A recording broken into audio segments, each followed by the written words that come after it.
Assalamualaikum warahmatullahi wabarakatuh. Selamat sore semuanya. Waalaikumsalam warahmatullahi wabarakatuh. Sore Bapak. Sore Pak. Oke, gimana kabar kalian? Sehat semua? Alhamdulillah sehat Bapak. Oke, bentar ya, aku generate code-nya dulu. Oke.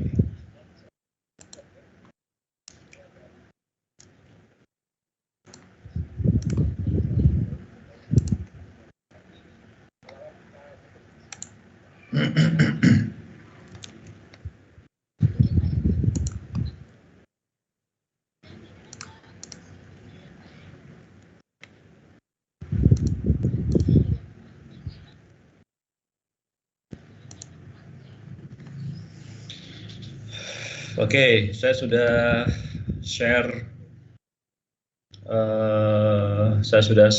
barcode-nya. Silakan yang masuk bisa langsung absen. Nanti kalau ada kesulitan bisa chat ya. Tapi sebelum kuliah berakhir, sebelum jam kuliah berakhir. Karena kalau setelah jam kuliah berakhir ya nggak akan bisa. Oke.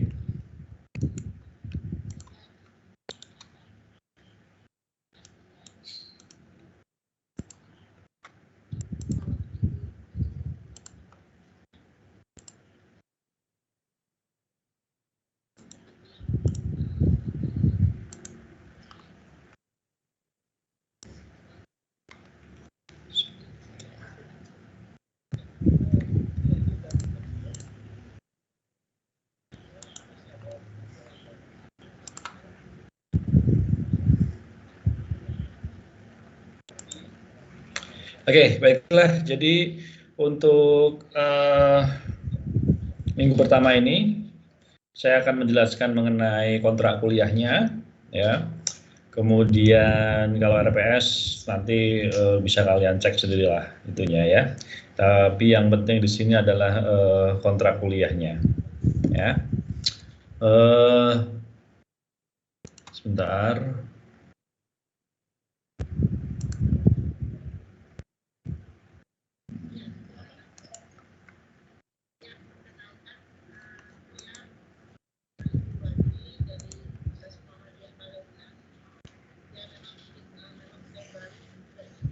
Oke, kalian bisa lihat slide saya?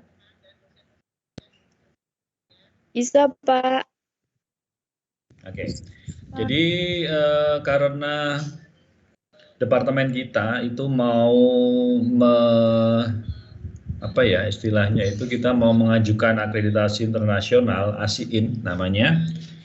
Nah, untuk pertama kali masuk itu kita diharapkan untuk men-share kepada kalian mengenai visi dan misi program studi S1 biologi. Ya. Nah, visi dari prodi S1 biologi ini, visinya adalah menjadi pusat pendidikan berbasis penelitian yang unggul di bidang pemanfaatan dan pengembangan sumber daya alam hayati yang berkelanjutan.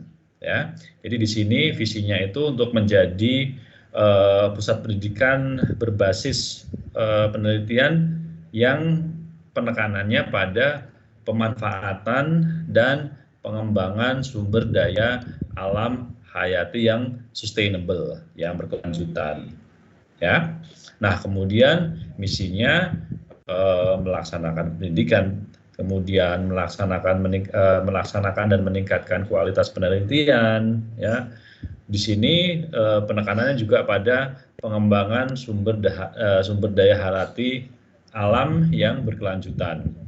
Ya, jadi visinya itu sebenarnya ada 3, ya, sesuai dengan tridharma perguruan tinggi.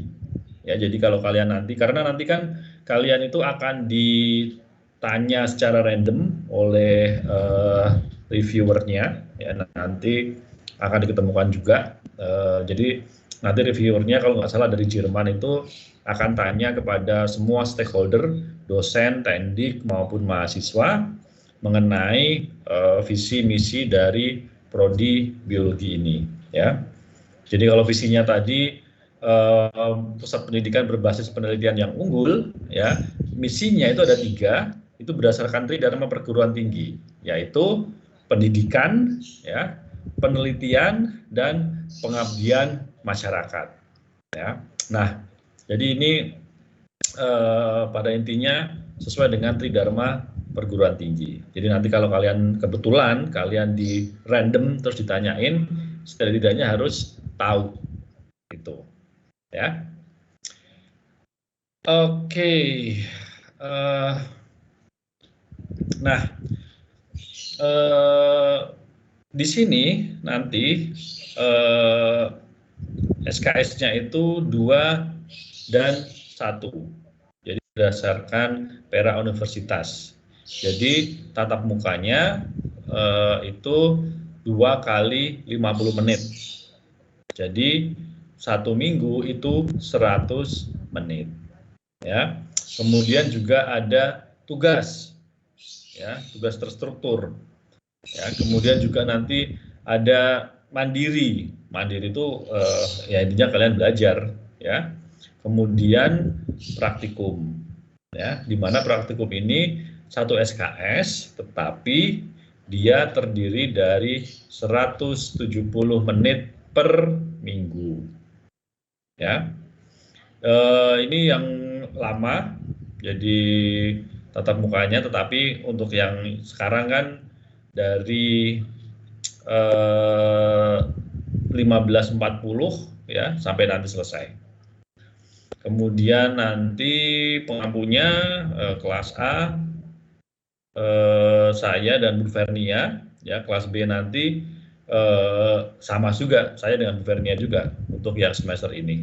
Jadi nanti saya gantian dengan Bu Vernia. Oke, ini nanti kontrak kuliah, ya. Jadi kemudian karena saat ini saya juga ada rapat, ya. Jadi nanti mungkin tidak terlalu lama, ya. Jadi nanti kontrak kuliah, kemudian juga sejarah perkembangan kedentikan rekombinan, isolasi, kemudian elektroforesis, PCR, hibridisasi asam nukleat, ya, sequencing, kemudian pustaka DNA. Nah, ke-8 itu UTS, ya. Kemudian vektor, strategi cloning, ya. Kemudian bisa kalian lihat seterusnya, ya. Nah, nanti di bagian akhir-akhir akan ada tugas kelompoknya dan juga akan ada tugas mandirinya. Oke. Untuk referensinya nanti kalian bisa baca-baca Thea Brown, ya, gene cloning, juga nanti technical guide molecular cloning, pokoknya yang berkaitan dengan molecular cloning, dan juga biologi molekuler, ya. Nah, karena ada praktikum, ya, maka nilai akhirnya itu tugasnya 10, ya. Kemudian UTS 30, UAS 30, praktikum 30. Dengan catatan semua komponen harus ada, ya. Nah, jadi kalau kalian nggak ngerjain tugas, ya nanti TL, ya. Jadi dia tidak ada datanya atau nilainya E, ya. Makanya harus dikerjakan dan diikuti semua komponen-komponen yang ada, ya.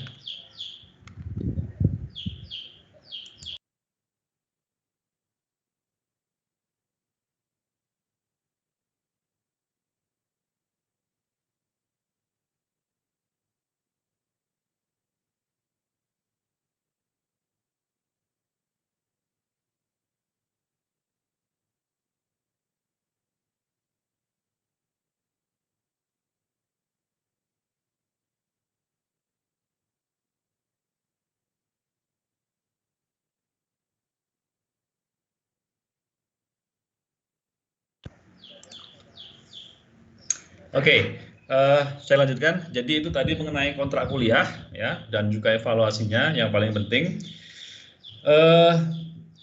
Satu hal lagi ya, jadi nanti kalian ini semester berapa ya? Semester 5, Pak. Semester berapa? Semester 5. Semester 5. Oke. Jadi kalian sudah mulai ngambil KP dan lain sebagainya ya. Nah, berkaitan dengan rekayasa genetik ini, genetika rekombinan ini, jadi nanti wait a second, sebentar.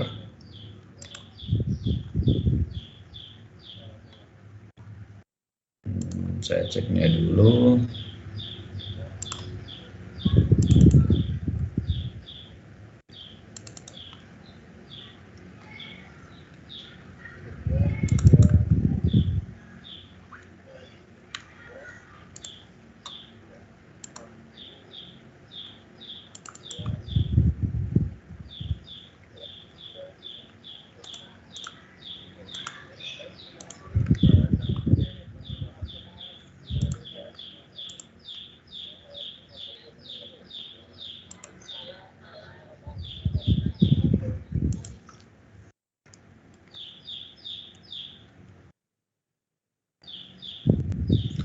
Sebentar ya.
Engineering.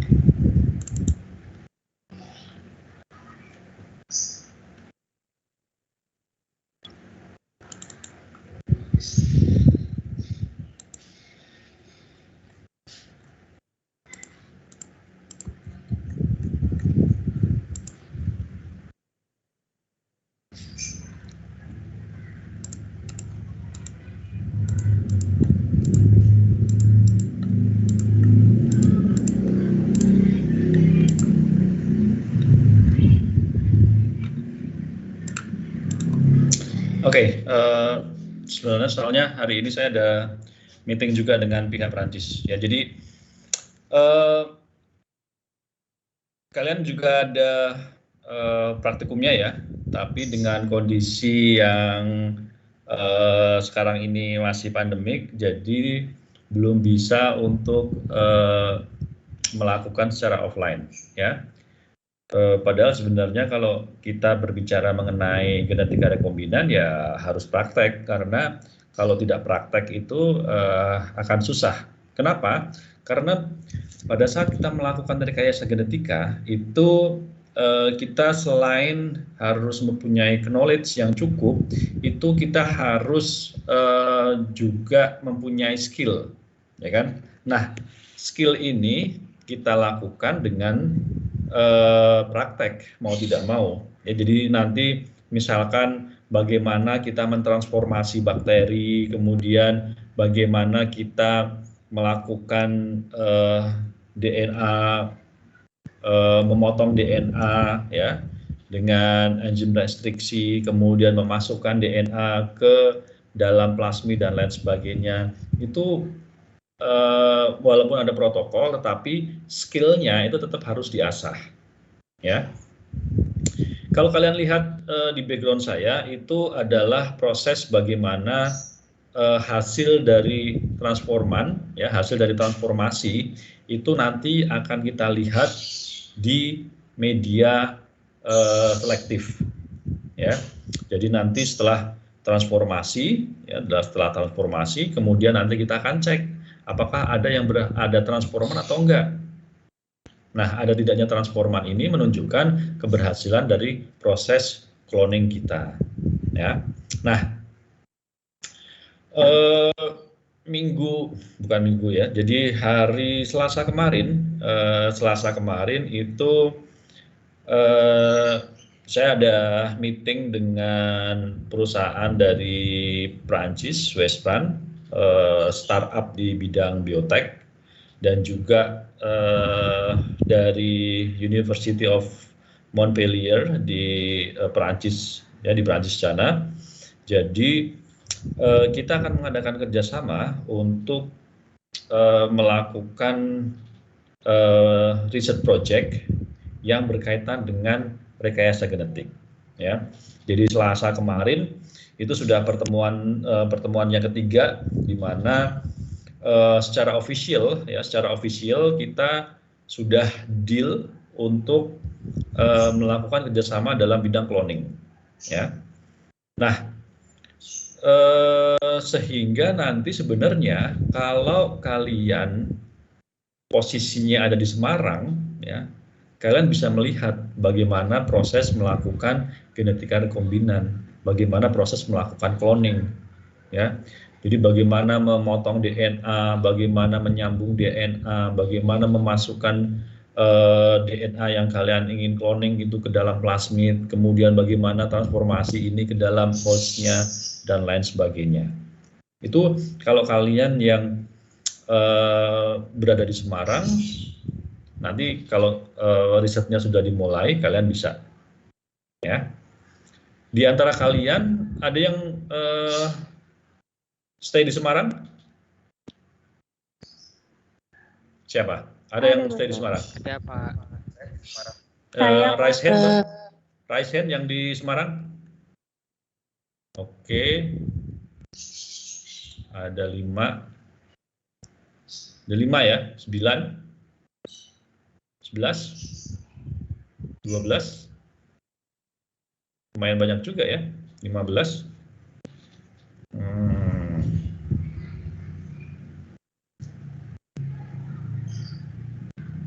Oke, jadi sekitar 16 ya.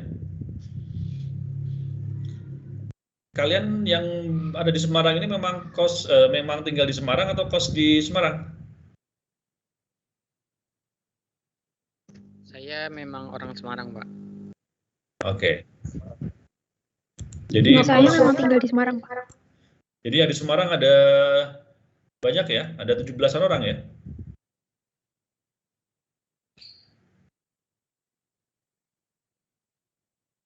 Oke. Sebenarnya kalau kalian memang berminat ya, nanti pada saat risetnya sudah jalan itu kalian nanti bisa melihat bagaimana prosedur dalam melaksanakan rekayasa genetik ini, genetika rekombinan ini, ya. Jadi kalau kita berbicara rekayasa genetik ya prinsipnya kan dari biologi molekuler, ya, di mana materi genetik ya itu berupa asam nukleat, di mana asam nukleatnya ini kalau pada organisme itu adalah apa? Pada organisme asam nukleatnya apa?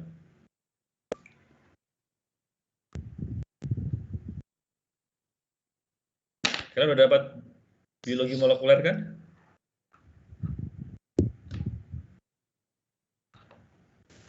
Sudah, Pak.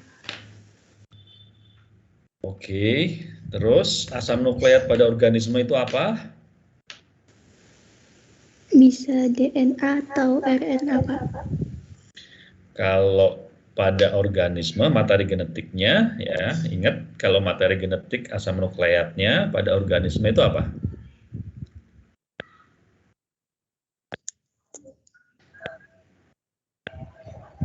DNA. DNA ya. Jadi asam nukleat yang merupakan materi genetik pada organisme itu adalah DNA. Ya. Nah, kalau materi genetik dari virus, dan ingat virus itu bukan organisme, ya. Jangan, banyak orang yang masih salah paham, ya. Sebenarnya bagi anak biologi, sebentar ya.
Oke, sorry.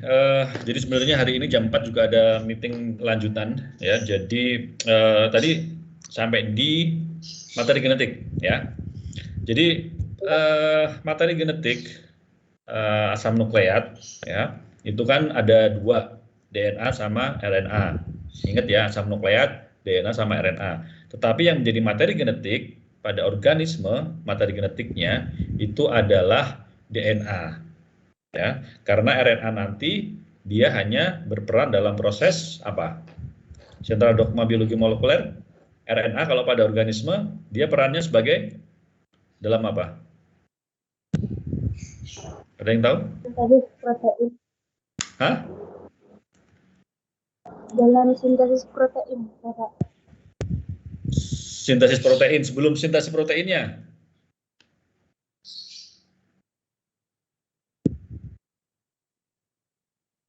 Apa?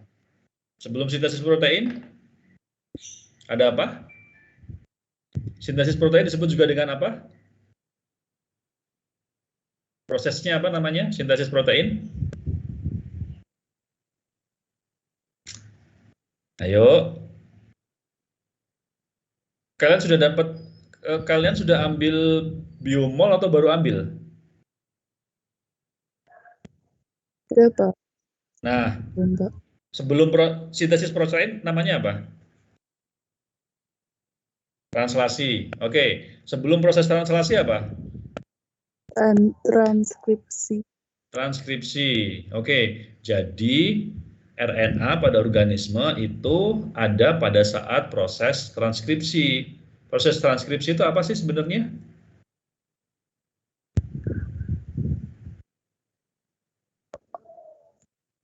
Apa?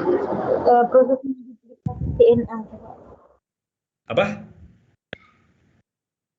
Nggak kedengeran? Proses duplikasi DNA. Bukan duplikasi DNA. Kalau duplikasi DNA itu replikasi, ya. Kalau transkripsi apa? Kopian DNA template oleh RNA polimerase. Oke. Jadinya apa nanti? Kalau translasi kan sintesis protein. Kalau transkripsi, sintesis apa? Jadinya sintesis RNA. RNA, ya. Jadi kalau pada organisme materi genetiknya itu DNA, transkripsi itu merupakan proses sintesis dari mRNA, ya. Walaupun mRNA ini juga merupakan untuk melanjutkan informasi genetik yang nanti dibentuk dalam proses sintesis proteinnya, ya. Ingat, jadi itu kalau pada organisme. Tetapi kalau pada virus itu dia materi genetiknya bisa DNA, bisa RNA. DNA pada virus bisa double, ya, bisa single, bisa double helix, bisa single. Nah, begitu juga RNA-nya. RNA pada virus itu juga bisa double, bisa single. Ya, tetapi kalau pada kita, pada organisme itu mRNA-nya atau RNA-nya ya single, seperti itu. Ya. Nah, yang bisa menjadi patokan kenapa kita bisa melakukan rekayasa genetik karena sekuens-sekuensnya tadi kan diatur, ya. Jadi sekuens itu ada urutannya, ya, dari 1 sampai semua genom yang ada di suatu organisme, ya. Ada yang tahu organisme apa yang memiliki genom paling banyak?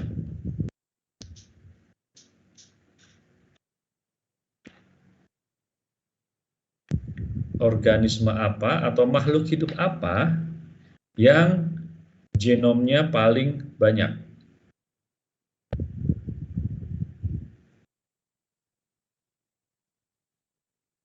Manusia bukan ya, Pak? Manusia enggak, manusia cuma 3 miliar, hampir kurang lebih 3 miliar, 2,8 sampai 2,9 sampai 3 miliar manusia.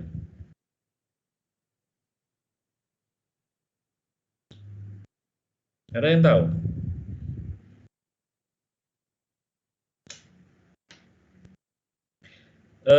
Dulu biomol kalian sama siapa?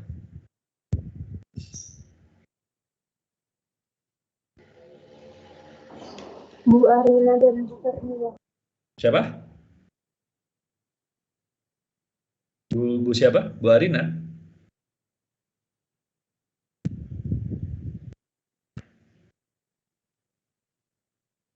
Dulu siapa dosennya? Bu Fernia, Pak. Hah? Bu Fernia? Bu Arina dan Bu Fernia, iya Pak. Oke, Bu Arina dan Bu Fernia.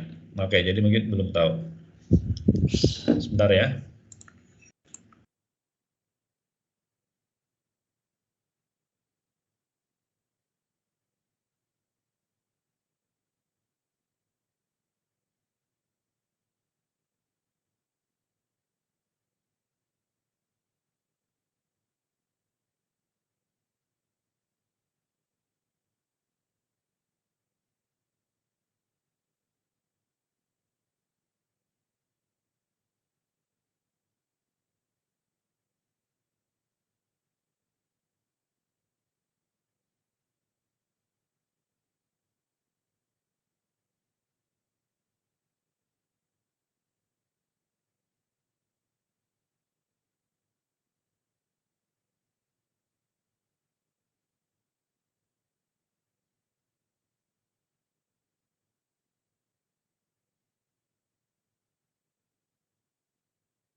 Oke, sorry ya.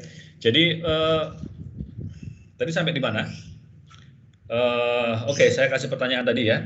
Organisme yang mempunyai genom paling banyak, ya kan?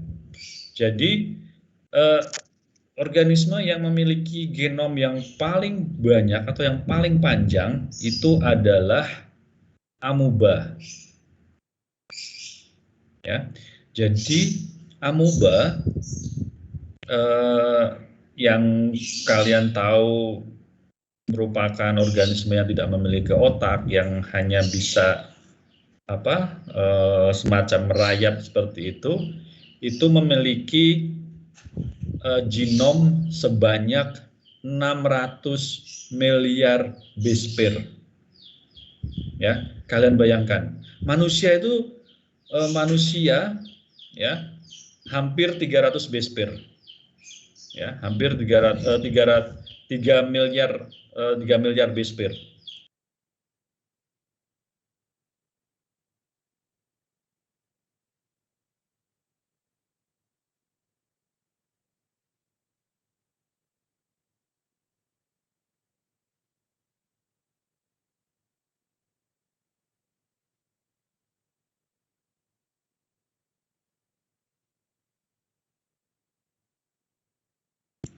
Oke, sorry. Jadi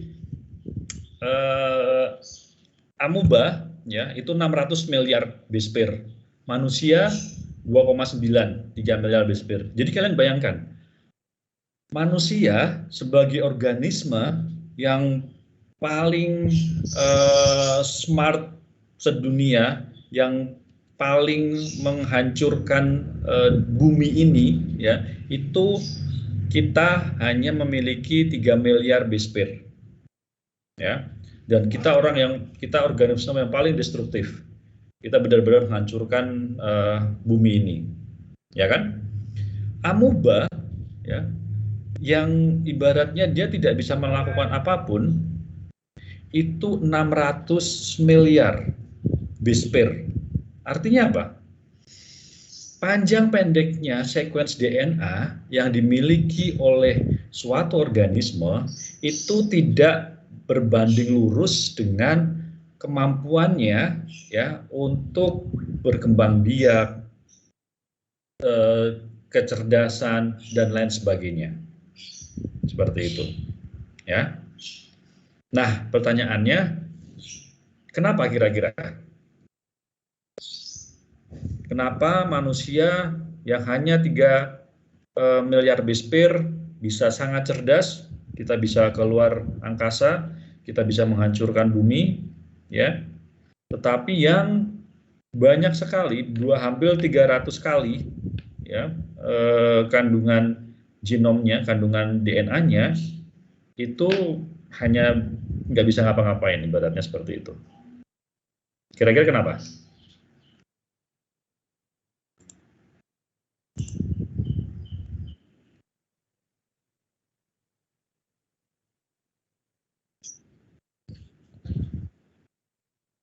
Oke, make sense. Nah, kira-kira kenapa tidak semua terekspresi seperti itu?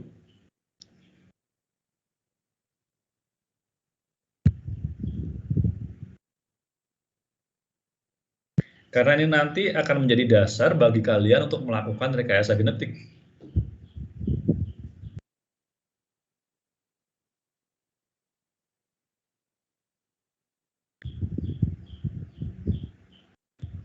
Ya, kenapa? Tadi sudah dibantu dijawab. Tadi yang jawab Raffi ya? Oke, tadi dijawab ada yang terekspresi, ada yang enggak. Nah, itu ada hubungannya dengan apa? Sekuens dari DNA-nya. Kalau pada eukariotik. Ada intron dan ada apa lagi satunya? Exon. Ya. Pada prokariotik semua itu coding region. Jadi tidak ada yang tidak terekspresi. Ya kan? Pada eukariotik ada intron, ada exon. Nah, sekarang pertanyaannya, Apa itu intron, apa itu ekson? Exon itu yang Yang apa, Ulul?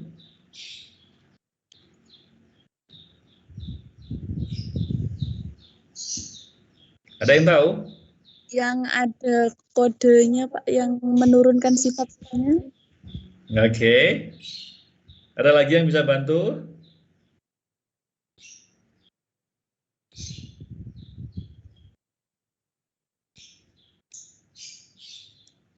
Ayo, ada lagi? Intron itu yang dibuang, Pak. Kenapa? Intron itu yang dibuang pas Dibuang kemana? itu pematangan RNA. Hah? Dibuang kemana? Dipotong maksudnya. Oke. Ada lagi?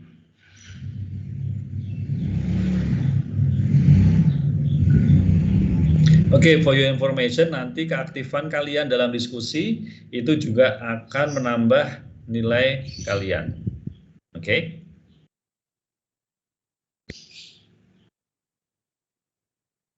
Oke, gimana? Tadi jawaban-jawaban kalian sih sudah masuk ke situ, cuma tinggal di confirm lagi maksudnya apa. Dari jawaban Raffi, Ulul, dan Firmansyah, itu sebenarnya kalian bisa menggabungkan menjadi satu. Kira-kira apa?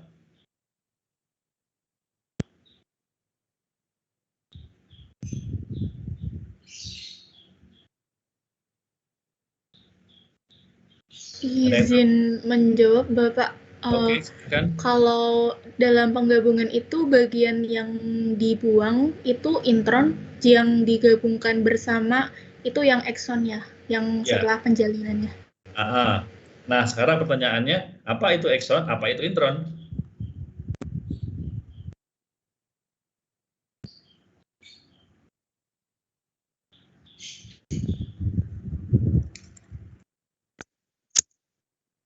Saya izin menjawab ya Bapak. Oke. Silakan, Exon Retno. itu merupakan urutan asam nukleat yang matang atau final gitu Pak. Dan intron itu tadinya ada di bersama exon, tapi itu intron bakal dibuang gitu Bapak. Oke. Masih kurang pas. Kurang dikit. Apa? Pak, saya izin menjawab. Yang lain.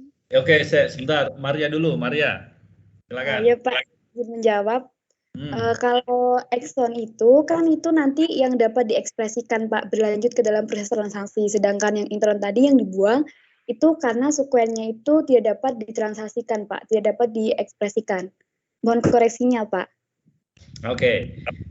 Jadi gini, sebenarnya jawaban kalian itu sudah nyerempet gitu ya, tapi masih belum kena gitu loh ya. Jadi gini, exon itu adalah coding region.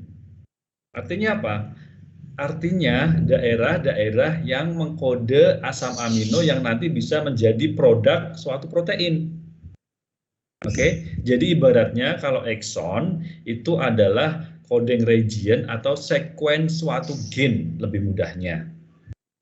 Oke, sedangkan intron itu hanya sequence dari DNA ya yang tidak mempunyai atau tidak menghasilkan suatu produk atau disebut juga non coding region.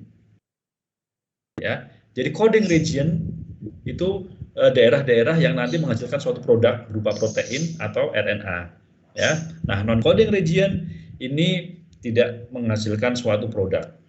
Ya, jadi intron itu adalah non coding region. Makanya pada proses pematangan dari transkripsi dia akan dibuang seperti itu. Ya, nah dari sini itu nanti kita akan pada saat kita melakukan cloning ya hampir sama. Jadi nanti terutama kalau kalian melakukan cloning pada eukariotik. Ya, kenapa eukariotik itu cloningnya lebih complicated daripada prokaryotik? Ya karena ada ke intron dan exon. Kalau kalian salah mengcloning, yang kalian cloning intron ya kan? You get nothing, nggak ada apa-apa, gitu, ya kan? Tetapi kalau yang kalian cloning itu dari DNA bakteri, dari prokaryotik, nah itu pasti kalian akan menghasilkan karena di prokaryotik itu kan semua ekson, seperti itu, ya. Wait a second, tadi saya ada yang agak kelupaan apa ya? Anyway, oke. Intron, ya, intron itu kemarin-kemarin disebut juga dengan junk DNA atau DNA sampah. Kasihan kan? Ya, dianggap sebagai junk DNA karena dia non-coding gradient. Nah, tapi ternyata sejalan dengan kemajuan sains, ya, intron ini walaupun dia tidak berperan langsung dalam proses transkripsi dan translasi, tetapi mereka memiliki fungsi dalam mengatur ekspresi suatu protein, seperti itu, ya. Oke. Nah, kembali ke rekayasa genetik, DNA itu ditemukan oleh siapa sih? Dan tahun berapa?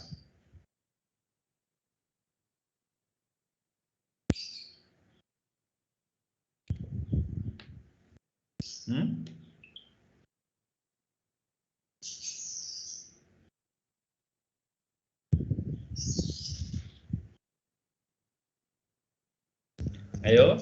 Ditemukan oleh James T.W. Watson ya Pak? Watson and Crick. Oh, oke. Ya kan? Watson and Crick. Salah satu, Watson masih hidup sampai sekarang. Umurnya sudah di atas 90, tetapi dia masih memimpin institut penelitian di bidang bioteknologi. Luar biasa kan? 90 tahun kalau di tempat kita sudah uzur, ya. Di luar negeri masih memimpin institut penelitian. Luar biasa sekali kan? Nah, tahun berapa itu DNA diketemukan? 1928, Pak. Bah dong. Sebentar. 1969, Pak. Salah, itu. Oke, ada yang bisa lebih tepat? Berapa? Tahun berapa DNA ditemukan? 1953, Bapak. Iya, 1953 ya. Jadi Watson and Crick itu menemukan DNA dan mempublishnya 1953-1954 lah. Tetapi ini menjadi kontroversi juga. Kenapa? Karena mereka menggunakan hasil penelitian dari saintis lain untuk mempublish tentang DNA ini, ya. Jadi kalau sebenarnya kan gambar DNA dari UV itu X-ray-nya itu sudah ditemukan oleh peneliti-peneliti lain gitu loh. Jadi kemudian Watson and Crick ini kemudian mengambil data tersebut, kemudian mereka menambahkan data dari mereka sendiri dan kemudian mereka mempublish. Ya, jadi makanya ini bisa menjadi kontroversi juga. Tetapi sampai sekarang ya yang kalau disebut siapa yang menemukan DNA ya Watson and Crick, seperti itu ya. Kalian bayangkan manusia ya dari zaman ribuan tahun yang lalu itu mereka sudah mengubah tanaman, mengubah hewan, kemudian dijadikan pertanian, ya, dijadikan peternakan, ya. Nah itu kan bagaimana mereka mengubah ya dari yang wild type menjadi yang disesuaikan dengan yang bisa mereka makan, baik itu nanti dari padi, jagung, kemudian ternak, itu kan dari yang liar kemudian didomestikasi, ya kan? Nah, itu kan sudah proses yang ribuan tahun yang lalu, ya. Tetapi baru diketemukan 1953 bahwa DNA yang menjadi materi genetik suatu organisme. Nah, setelah itu perkembangannya sangat luar biasa. 5354 DNA ditemukan, tahun 70 sudah pertama kali cloning dilakukan. Ya. cloning pertama kali dilakukan, wait second, kita sampai jam berapa sih ini? Sampai jam 5.20, oke. Oke, ya. 70 sudah mulai cloning dan sekarang sudah cloningnya sudah luar biasa dengan teknologi CRISPR yang nanti akan akhir kuliah itu akan diajarkan kepada kalian juga, sehingga nanti kalau kalian penelitiannya berkaitan dengan rekayasa genetik bisa kalian lakukan. Seperti apa sih itu CRISPR? Apa bedanya dengan enzim restriksi biasa? Seperti itu, ya. Oke, nah, jadi organisme ya yang memiliki materi genetik yang sama, organisme yang paling kecil apa? Organisme yang paling kecil di dunia?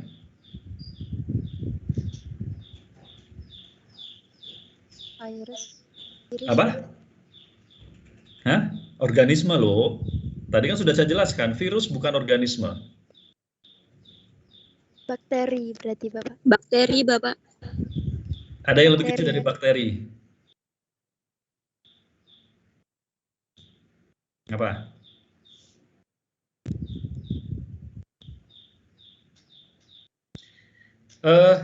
Kalian tahu tidak, berdasarkan 16S RNA, organisme itu dibagi menjadi 3. Kalau dulu di SMA mungkin kalian organisme kingdomnya ada 5, Monera, Plantae, dan lain sebagainya.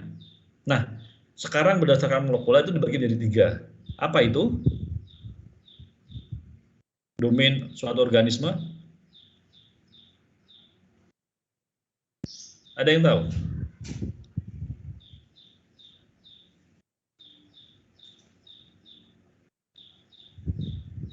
Masa kalian nggak pernah dengar? Kalian biologi loh, yang paling tahu masalah ini harusnya kalian. Apa? Domain organisme. Ada 3.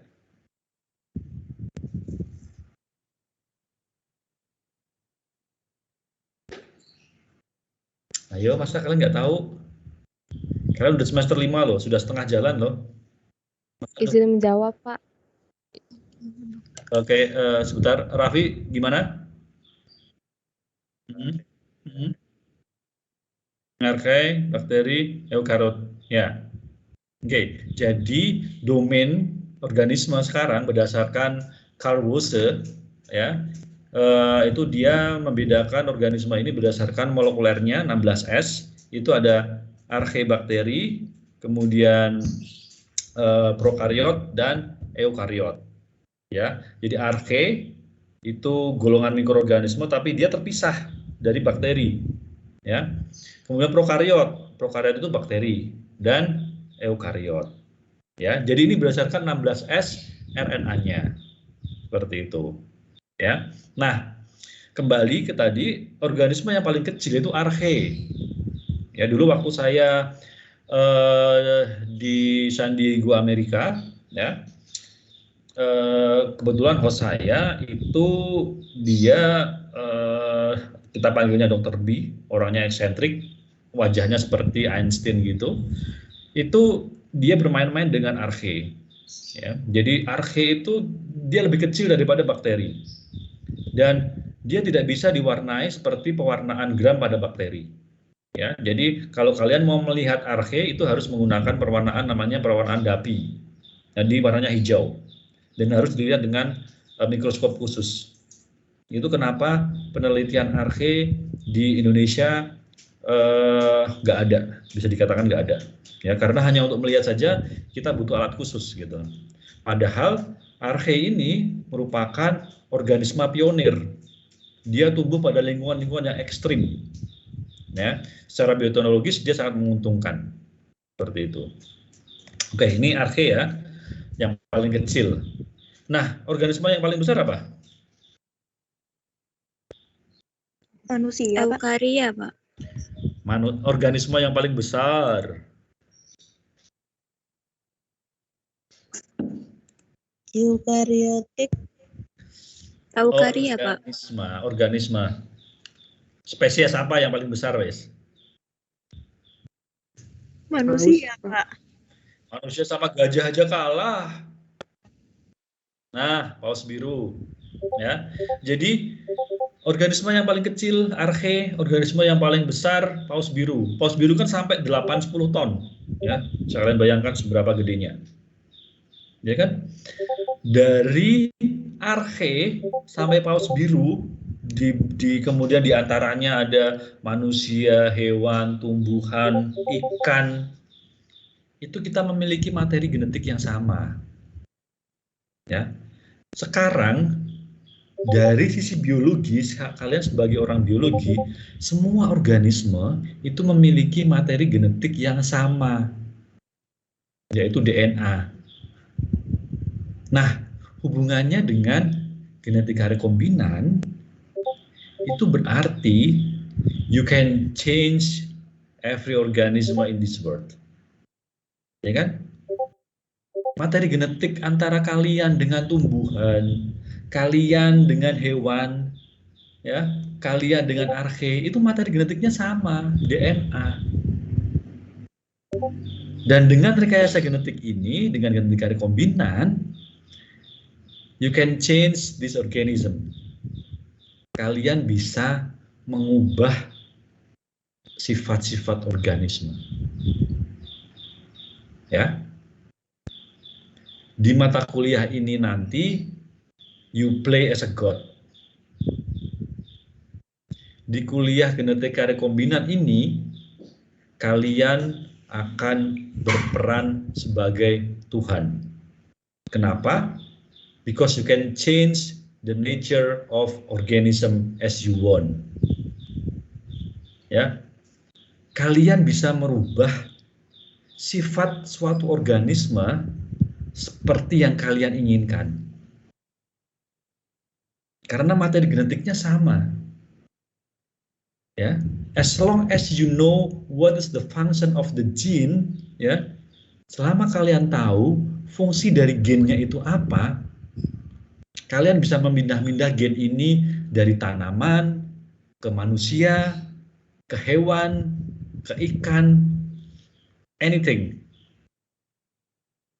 Ya, makanya kalau kalian melakukan rekayasa genetik, ya, itu kan akan diwariskan ke keturunannya, ya kan? Dan dia akan berbeda dengan wild type-nya. Artinya apa? Ya, kalian di sini bertindak sebagai Tuhan karena mengubah sifat suatu organisme secara sengaja. Seperti itu. Makanya genetika rekombinan, rekayasa genetik, itu sangat rawan dengan penyalahgunaan. Ya, antara bad side and good side itu sangat tipis batasnya kalau kita berbicara mengenai rekayasa genetik. Oleh karena itu, ada yang disebut dengan bioetika.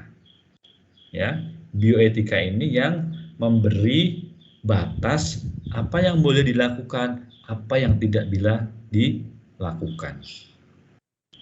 Seperti itu. Nah, how you can change the nature of organism itu nanti akan kita pelajari pada genetika rekombinan ini.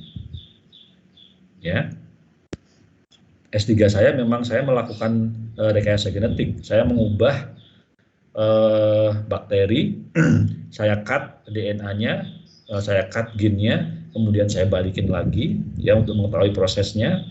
Kemudian saya masukin GFP ke dalam bakteri sehingga bakterinya bisa menyala seperti kunang-kunang, ya, seperti ubur-ubur, karena memang ubur-ubur kan mempunyai gen green fluorescent protein, ya kan? Kenapa kalau kalian malam hari di pantai, kemudian banyak ubur-ubur, dia akan berpendar berwarna hijau. Itu karena di dalam ubur-ubur mempunyai green fluorescent protein. Nah, yang saya lakukan dulu waktu PhD, saya mengambil GFP dari ubur-ubur, saya masukkan ke dalam bakteri sehingga bakteri bisa berpendar. Nah, fungsinya untuk apa? Supaya saya bisa melihat bagaimana bakteri ini bisa masuk ke dalam tanaman. Jalurnya saya pengen tahu. Seperti itu. Mungkin nggak ini dimasukkan pada manusia? Mungkin. ya. Dan ini sudah dilakukan pada hewan, pada tikus, ya, pada babi. Itu sudah ada organisme, sudah ada babi yang dimasuki dengan GFP. Pada tikus juga ada, sudah dimasuki dengan GFP. Ya. Jadi kalau gelap, maka babinya atau tikusnya berpendar. Ya kan? Bisa nggak dimasukkan dalam manusia? Bisa sekali. Cuman batasannya kan bioetika. Ya kan? Kalau kalian mau, ya bisa aja nanti anaknya minta dibikinin, dimasukin GFP, ya kan? Jadi kalau mati lampu, gelap-gelapan, bisa irit, ya kan? Lampunya sudah alami. Ya, tapi kan tidak seperti itu. Ada bioetika. Itu pada satu sisi aja, ya kan? Nah, jadi kalau kalian ingin tahu how we change organism, ya, nanti kalian bisa ikuti kuliah ini dari awal sampai akhir. Seperti itu, ya. Oke. Tadi berkaitan dengan sebenarnya saya ada rapat ini ya, meeting lagi dengan yang Perancis itu. Jadi saya sudah jelaskan tadi bahwa kita kerjasama dengan perusahaan biotek startup dari Perancis namanya Westpran, lab saya di UPT Lab Terpadu itu, dan juga University Montpellier dari Perancis. Kita sudah deal Selasa kemarin, sudah tanda tangan kesepakatan untuk melakukan kerjasama riset yang nanti dikomersialisasikan, ya. Jadi risetnya sangat menarik. Jadi mereka nanti mereka memberi kepercayaan kepada kita, kepada lab saya, untuk melakukan rekayasa genetik, ya. Jadi nanti saya akan mengkloning gen yang bisa mendegradasi plastik, ya. Jadi gen yang bisa mendegradasi plastik.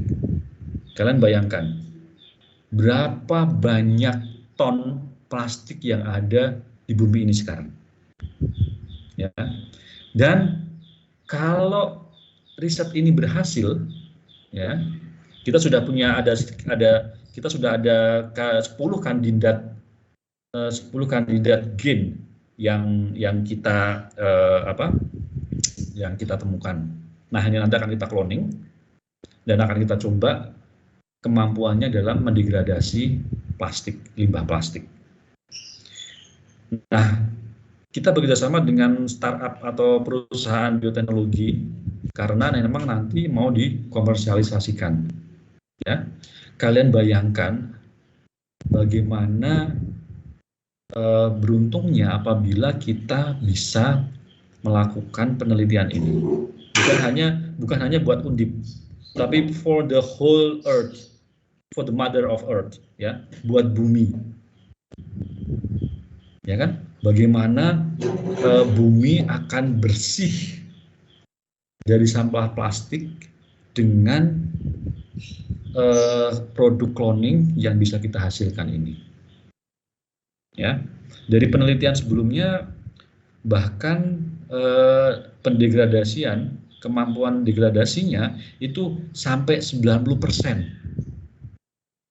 Tinggi sekali kan? Saya tidak bisa menyebut gennya karena sudah ada Selasa kemarin kita sudah tanda tangan kontrak yang disebut juga non-disclosure agreement. Artinya apa? Non-disclosure agreement itu saya tidak bisa mengungkapkan ke publik gen yang kita gunakan. Seperti itu. Karena sudah ada kerahasiaan yang dijamin antara pihak saya dan juga Westpran itu. Nah, dalam hal ini, ya, pada saat kita nanti, insya Allah bulan depan kita sudah mulai untuk bergerak melakukan penelitiannya. Artinya apa? Kalian bisa ikut terlibat, ya. Kalian bisa ikut terlibat untuk sekedar tahu bagaimana sih memotong DNA, bagaimana sih memasukkan DNA ke dalam plasmid, bagaimana kemudian mentransformasi ke dalam host. Ini bisa digunakan kalian semester 5 berarti KP ya. KP kalian masih sederhana, bisa bergabung dengan project ini, ya. Hal-hal yang simpel saja dalam KP, misalkan bagaimana kalian memotong DNA, ya. Jadi nanti ada sequence DNA, kemudian kalian potong, ya. Kemudian setelah kalian potong, kalian lihat potongannya berhasil atau tidak. That's all. KP kan simpel aja. Tetapi hal simpel kalau kita tidak bisa melakukannya, ya sama aja. Secara teori ini simple, tetapi apabila kita tidak mempunyai sarana dan prasarana, it's impossible to be done. Ya kan? Jadi kalau kalian berminat, kalian bisa melakukan KP, atau nanti kalau tertarik lagi, KP-nya simple, motong DNA, kemudian melihat hasilnya, bisa nanti ke TA-nya kalian melakukan cloning. Ya kan? Karena nanti dari kerjasama ini mereka akan memberi grant yang akan kita gunakan untuk membeli semua peralatan, bukan peralatan sih ya, semua reagen kit yang digunakan untuk rekayasa genetik ini. Ya, jadi kalau memang kalian mau semester 5, kalau kalian mau KP yang simpel-simpel aja, motong DNA, memasukkan ke plasmid dan lain sebagainya. Kemudian nanti dilihat, ya, it's very excited, ya.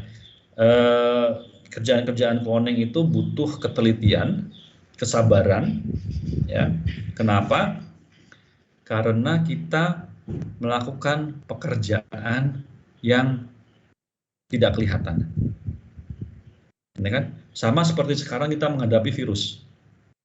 Kita tidak bisa melihatnya, tapi dampaknya kan nyata, ya kan? Sama seperti kalian nanti melakukan rekayasa genetik. Kalian motong DNA, itu kan nggak kelihatan. Tapi nanti setelah kalian potong, kalian melakukan gelaitoforesis, baru kelihatan. Misalkan ada gen sebesar 1000 base pair, kemudian kalian potong menjadi 2, ya kan? Nah, proses pemotongannya kan kalian nggak tahu, tidak seperti kalian menjahit atau menggunting. Ya kan? Tetapi kalian menggunakan enzim restriksi, kemudian dilihat dengan gelaitoforesis. Kalau yang dari 1000 menjadi 500 dan ada 2, nah berarti kalian berhasil memotong sequence DNA tersebut. Seperti itu. Ya. Oke. Ada yang masih kesulitan absen? Ada yang masih kesulitan absen? Nggak ada? Ada, Bapak. Hah? Oke. Lewat chat. Nggih.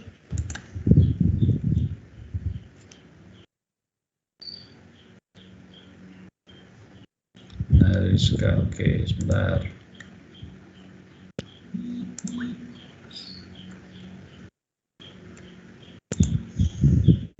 Oke, udah ya.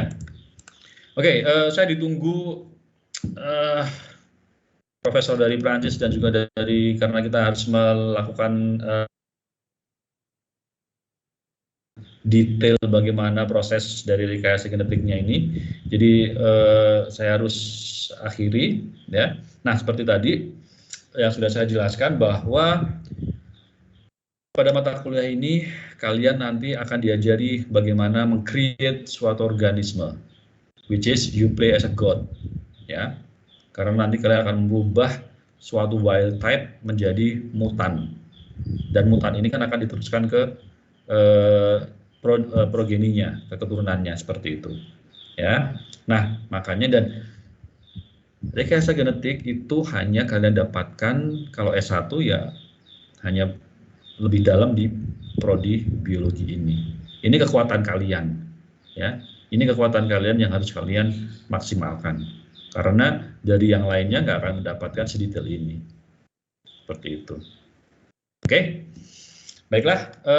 Saya akan akhiri kuliah kali ini. Sampai ketemu minggu depan.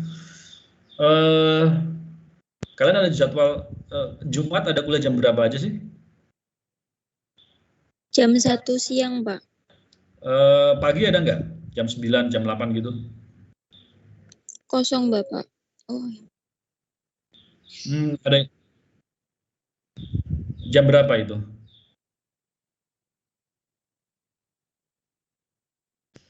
Berarti jam 10 free ya?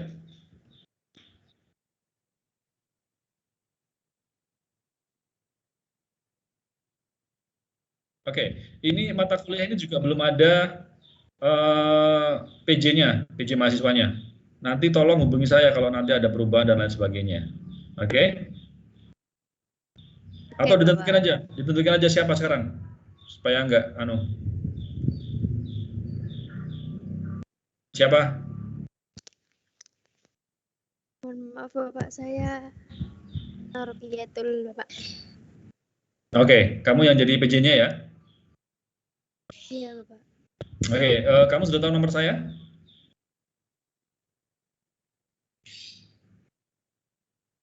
Sudah Bapak.